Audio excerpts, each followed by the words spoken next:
Hai, masih bersama saya Mr. Z bicara.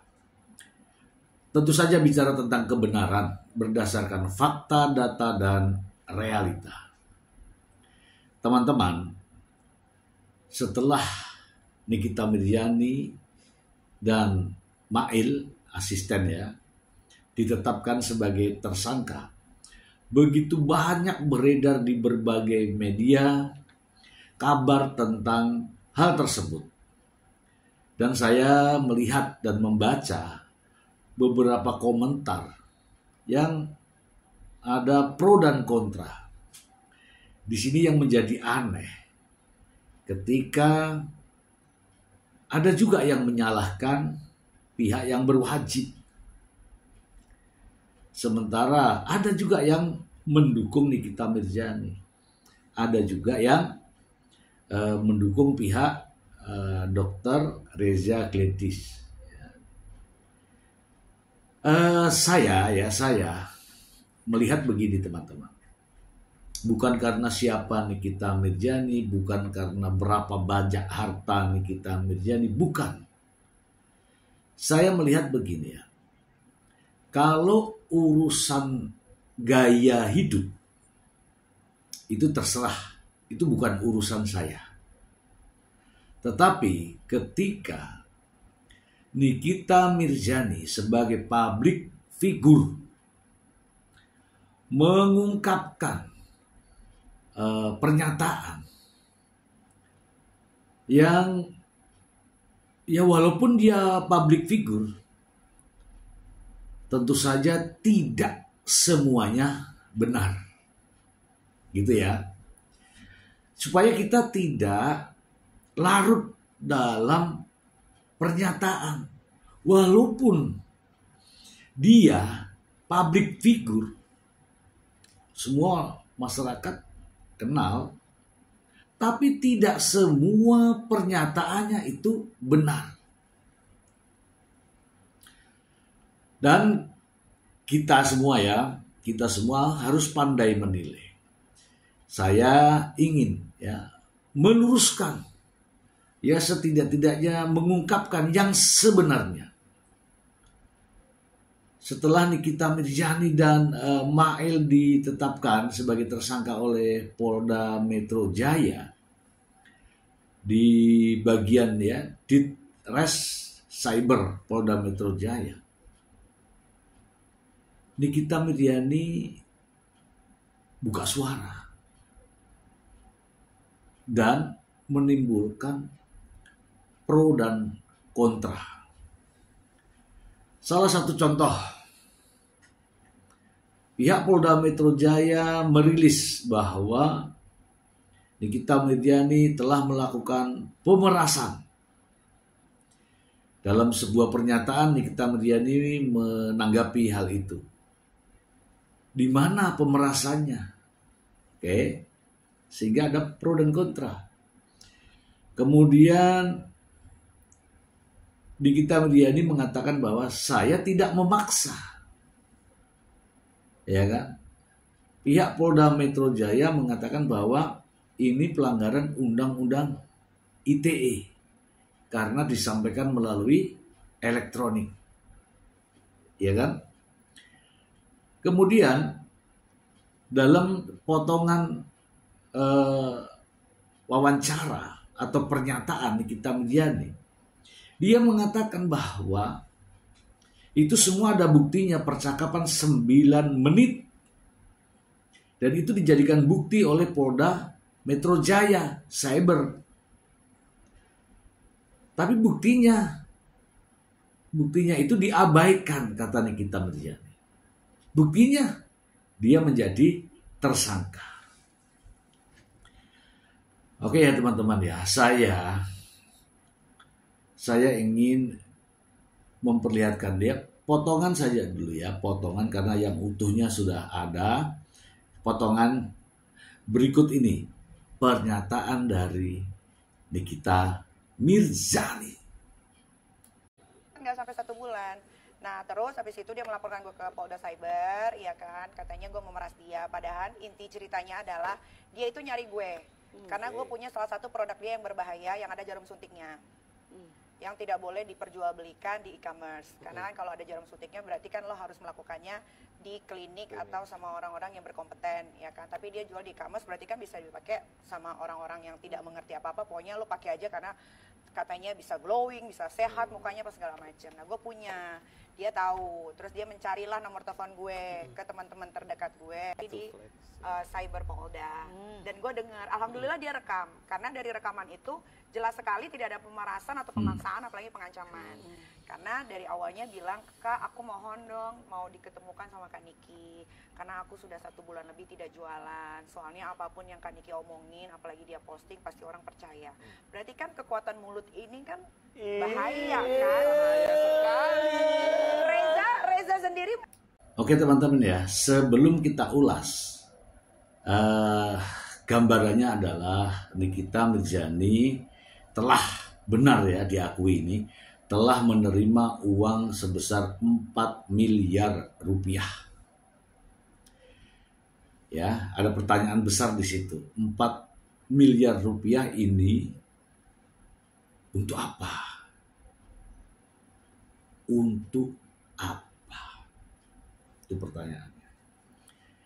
Jawab, sebagai tutup mulut, kata Nikita Mirzani. Oke. Tutup mulut agar apa? Oke ya, sampai di sini. Agar apa? Oke. Kemudian ini kan karena jualan, katanya sih, jualan skincare. Oke ya, bener ya, skincare. Kemudian ada yang berbahaya, yang tidak boleh dijual melalui e-commerce. Kata Nikita loh ini, kata Nikita. Benar atau tidak boleh dijual di e-commerce itu saya tidak tahu. Tapi istilah ini saya sederhanakan saja bahwa ada sesuatu yang berbahaya dalam produk skincare tersebut. Oke ya. Oke. Sehingga ada ketakutan untuk menjual.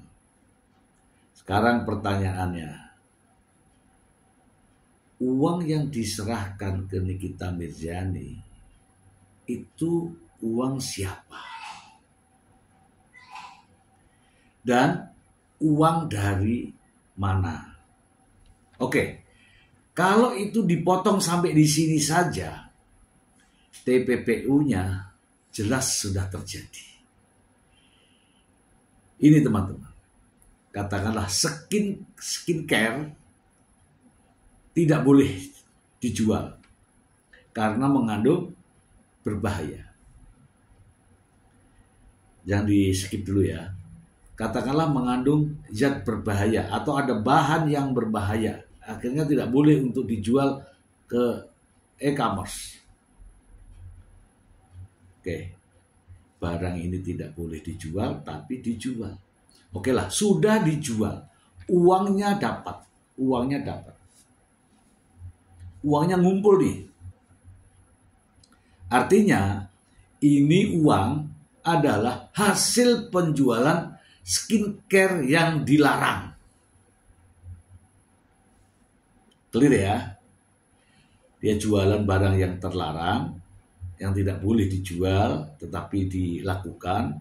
Artinya berarti dia mendapatkan uang dari hasil menjual produk skincare yang dilarang, yang tidak boleh tadi. Oke. Setelah duit terkumpul gitu ya, Nikita Mirzani speak up terkait dengan produk skincare ini yang dibelinya atau diperolehnya melalui e-commerce. Oke, duit tadi adalah hasil jualan skincare yang dilarang. Yang dilarang artinya apa? Melawan hukum kan. Kemudian Nikita Mirzani muncul mereview produk tersebut. Sehingga Dr. Gladys ini terpanggil bagaimana caranya supaya bisa silaturahmi ke Nikita Mirzani. Setelah itu, dan kita sudah uraikan sebelumnya, ada transaksi. Sehingga muncullah transfer uang 2 miliar, kemudian 2 miliar, jumlah totalnya 4 miliar. Ke rekening, bukan rekeningnya Nikita Mirzani, ke rekening orang lain. Sampai di sini dulu, kita tidak bahas yang lain. Uang yang sudah berkumpul dari hasil penjualan skincare yang dilarang tadi, kemudian dipindahkan atau ditransfer ke rekening yang ditunjuk oleh Nikita Mirzani, entah siapa namanya, saya tidak tahu. Sama uangnya hasil daripada penjualan skincare, kemudian uang ini ditransfer ke Nikita Mirzani. Artinya apa? Uang hasil kejahatan atau hasil pelanggaran ini larinya ke Nikita Mirzani walaupun melalui tadi. Inilah yang dikatakan sebagai pencucian uang. Oke ya teman-teman ya, jadi kelihatan semua ya. Oke, terus hasil pelanggaran artinya harus diproses. Baik yang asalnya uang tadi, dan juga Nikita Mirzani. Untuk bisa memproses Gladys yang memiliki produk skincare ini, saya sudah jelaskan sebelumnya, harus ada laporan. Laporan dari siapa? Dari konsumen. Dan konsumen itu juga harus bisa membuktikan bahwa ada zat berbahaya.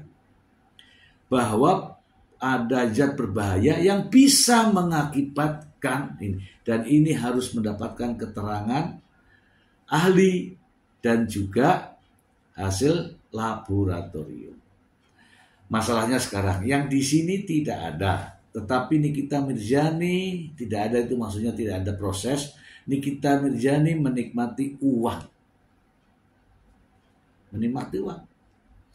Nah, menikmati uang itu ya masuk pada unsur pidana pencucian uang. Clear ya teman-teman ya, clear ya. Lalu bagaimana dengan orang-orang yang lain? Ya siapapun yang mendapatkan aliran dana dari Nikita Mirzani, hasil dari transfer Dr. Reza Gladys ini, semuanya terlibat. Terlibat dalam apa? Dalam kasus pencucian uang. Apakah tahu atau tidak tahu? Jadi bunyi daripada tindak pidana pencucian uang adalah dana yang patut dicurigai asal usulnya. Patut. Jadi tidak harus dicurigai, tapi patut. Misalnya, tiba-tiba aku dapat 500 juta. Dari mana ini? Harusnya ini patut curiga, dari mana ini? Kan begitu. Tapi karena alhamdulillah dapat uang 500 juta tanpa tahu dari mana asalnya, tanpa ingin tahu kepada yang pengirim ini untuk apa, itulah sehingga dinamakan sebagai pencucian uang, teman-teman. Gitu ya. Nah, apa peran dari Mail? Peran dari Mail di sini adalah mengkomunikasikan melalui elektronik tadi. Entah komunikasinya seperti apa, intinya dengan kata-kata Mail itu sehingga Gladys merasa bahwa ia harus melakukan. Nah, melakukan ini karena pengaruh siapa? Itulah yang dimaksud mempengaruhi sehingga menyerahkan sesuatu.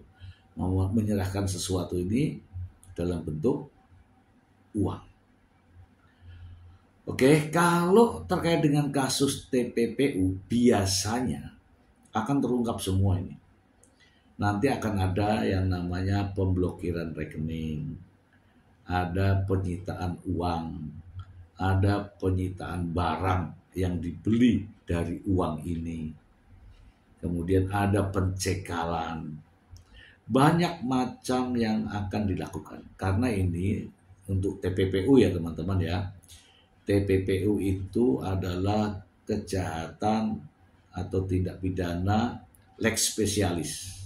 Khusus TPPU ya.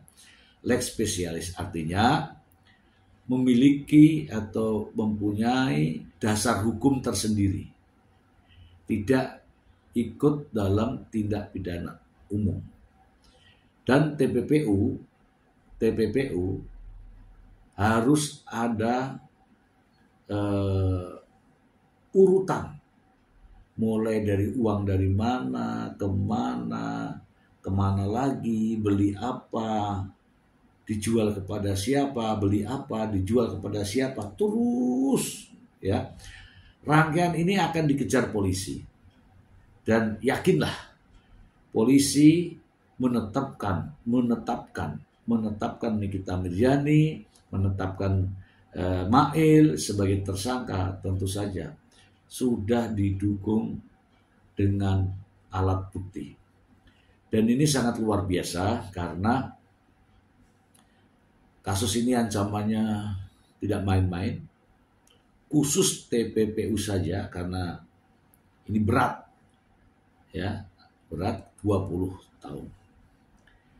Nah, sekarang teman-teman, apa yang harus dilakukan Nikita Mirzani ketika merasa tidak bersalah, merasa benar, merasa dikriminalisasi misalnya? Upaya hukum yang harus dilakukan oleh Nikita Mirzani tidak pasrah kalau dirinya memang benar. Ya kan? Kalau Nikita Mirzani benar, dia harus melakukan perlawanan. Kalau Nikita Mirzani merasa dirinya benar, tapi ditetapkan sebagai tersangka oleh penyidik Polda Metro Jaya, Didit Cyber, ya silakan Nikita Mirzani tidak boleh komentar-komentar di berbagai media. Silakan lakukan upaya-upaya hukum atau perlawanan. Penetapan tersangka kalau tidak sesuai prosedur bisa dilakukan gugatan, namanya gugatan pra peradilan untuk mengetahui sah atau tidaknya penetapan tersangka ini. Ini legal, ini sesuai dengan undang-undang. Silakan Nikita Mirzani. Banyak kok yang sudah ditetapkan sebagai tersangka dan menggugat pra peradilan dan berhasil. Nah, kalau itu tidak terjadi perbuatan pemerasan lah, undang-undang ITE, undang-undang TPPU, silakan Nikita Mirzani melakukan perlawanan. Kan ada pengacaranya, Fahmi Bahmid. Itu dilakukan perlawanan. Bukan hanya komentar, menyanggah di media, kemudian merasa benar. Kalau Anda merasa benar, silahkan lakukan gugatan pra peradilan. Sampaikan pada polisi di pengadilan bahwa apa yang telah dilakukan oleh polisi itu tidak benar. Tunjukkan bukti-buktinya. Itu pra peradilan. Kalau pasrah dan menjalani, ya itu artinya ya tahu sendirilah. Ada jalan satu-satunya ketika ini sebenarnya juga bisa diselesaikan. Tapi kalau mau ini kan sudah ada buktinya semua ya, bukti transfer, ada uang yang mengalir ke rekening, ada uang yang diambil, ada uang yang dibelanjakan, ada uang yang dibayarkan. Nikita Miryani bisa terbebas dari ini kalau ya niat baik, kembalikan uang itu, selesai, jabat tangan, damai. Bisa. Itu yang dinamakan RJ. RJ adalah Restoratif Justice. Penyelesaian dengan perdamaian di luar persidangan. Tidak harus fight melawan, karena melihat posisinya saya melihat ini akan melakukan perlawanan. Saya rasa dengan bukti-bukti yang begitu banyak akan sia-sia. Itu saja saya sarankan ya untuk pra-peradilan. Ya semoga saja bisa menang. Itu tergantung bagaimana kemampuan argumen mendalilkan dalam proses pra-peradilan. Itu tugas pengacara daripada Nikita Miryani. Tapi kalau tidak melakukan pra-peradilan artinya ya mengiyakan. Apalagi Nikita Miryani juga sudah siap nih. Saya mau ditahan silakan biar puas. Aku tak siap-siap bawa koper biar nggak bolak-balik. Artinya apa? Nikita Miryani akan mempertahankan uang itu daripada mengembalikan. Itu analisa dari saya. Semoga bermanfaat. Terima kasih.